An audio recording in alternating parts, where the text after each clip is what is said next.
just finished automating something that took you 4 hours a week. Maybe it was a spreadsheet. Maybe it was a report that got sent every morning. You feel good about it? Then you get a new request. Same old thing. Same exact process. You spend another 3 hours on it. That's not an automation. That's just an illusion. The time you saved, it went right back into queue work. You've just built a machine to do the same low-leverage work you just automated away. This is Work Yourself Out of a Job, the show about building systems that make you redundant. I'm Mikey, and today we're talking about how to build momentum in your career through automation that actually matters, not the kind that just gets replaced by more work, but the kind that sets off a compounding chain reaction. So here's the core idea of the flywheel. One system is a tactic.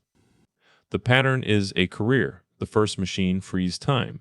The flywheel is what you do with that freed time next. Reinvest it into the next, bigger build instead of letting it silently get eaten by more queue work. This isn't some fluffy productivity tip. It's about building a track record. If you keep automating and building systems that make your life easier, but then just plug the freed hours right back into the same work you were doing before, you're just doing the same thing faster. You get tired, you get overwhelmed, and nobody notices. Instead, you build momentum. Every system you ship funds the next one. The builds get larger and more valuable as your reputation as the person who systematizes compounds across the organization. That reputation is the most portable asset of all because it travels with you and grows with every machine you build, regardless of which company you're at. Here's how to build a real flywheel. First, identify the high-leverage tasks that will give you measurable time back. Not just anything, but things that if you do them once, they set up a pattern for more.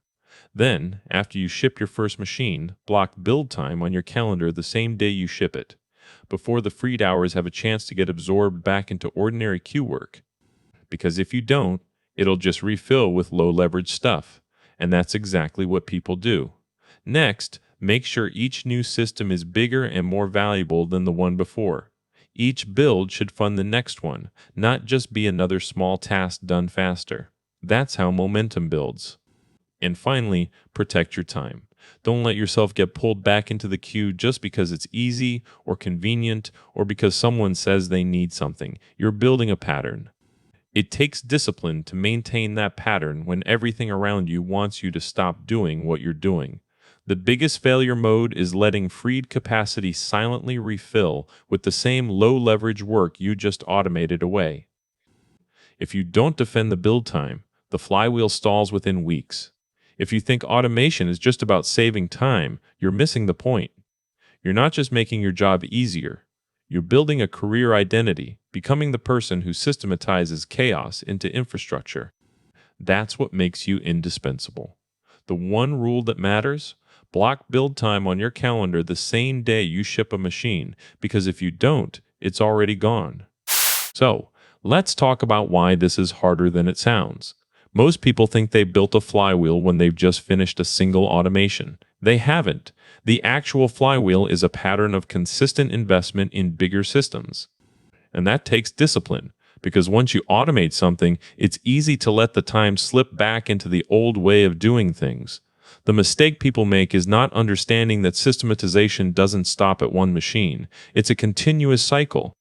If you ship a tool and then use the freed time to do more of the same work, you haven't built anything. You've just replaced one thing with another. Another pitfall? Failing to reinvest in projects that are larger than what you've done before. Just because you can automate something doesn't mean you should stop there. If you're not thinking bigger and using that time to build a new system, your momentum dies. There's also the trap of trying to do too much at once. That's a mistake because it leads to burnout, and burnout kills any flywheel before it even starts. You've got to keep it small, consistent, and focused. And if you're not protecting that time you free up, then you're just doing more work faster, not building momentum. That's the difference between someone who's busy and someone who's building something that will last. So here's what I've watched teams do wrong. They ship a system, they get excited, they spend 2 weeks on it, and then they just throw themselves back into the queue work. It doesn't matter how good the system is, if it's not protected, it dies. You build it, but you don't invest in the next one. And I've seen people treat automation like a magic bullet. They think if they automate something once, their job will be safe forever. But that's wrong too. The real magic comes from the pattern of consistent systems, not just one good idea. You have to keep reinvesting time into bigger projects. If you're not seeing a compounding effect, it's because you're treating automation like a one-time fix instead of a long-term process. A single automation is impressive once. A track record of turning chaos into infrastructure is a career identity. That's the flywheel, a cycle that grows stronger with each machine you build. The key is to protect your build time, invest in bigger systems, and make sure each new one funds the next. If you do that, every system you ship makes you more valuable, not less. That's how you build momentum. That's work yourself out of a job. If this earned its time, the full system is inside the course. At learn.mikey.ai, I'm Mikey. Go build something that doesn't just make you faster, go build something that makes you unstoppable.